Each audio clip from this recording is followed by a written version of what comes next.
C'est une rencontre essentiellement consacrée au leadership. Un concept que ces chefs d'équipe de FBN Bank espèrent bien maîtriser afin de permettre à leur institution d'être la meilleure dans le secteur financier guinéen. Notre vision, c'est d'être le leader sur le marché financier africain. Donc on doit cultiver ça à tous les niveaux.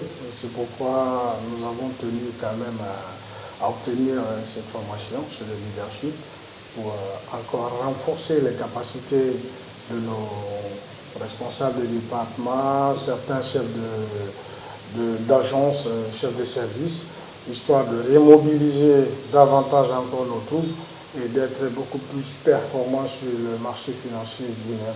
La rencontre va durer des jours. L'occasion pour ces participants de connaître la définition du leadership, ses caractéristiques fondamentales et son impact dans une organisation. Le leadership est une attitude. Ça signifie que même l'employé qui n'occupe pas une fonction de direction peut être un leader. Ceux que nous formons, ce sont les managers d'équipe, ce sont des chefs de service.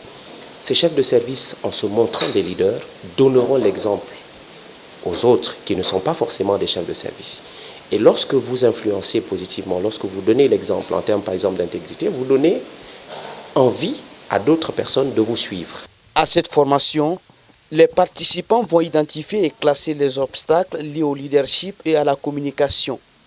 D'autres thèmes comme le manque de confiance en soi, la gestion du temps s'invitent dans le débat pour mieux leur permettre d'acquérir des qualités irréprochables et renforcer leurs capacités managériales. Il est bien d'être un très bon communicant parce qu'un leader doit savoir communiquer avec ses équipes.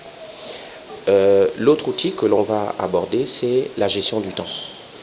Dans la gestion du temps, par exemple, nous allons voir des éléments comme le planning d'activité ou la to-do list qui sont des outils qui permettent de gérer efficacement son temps de travail.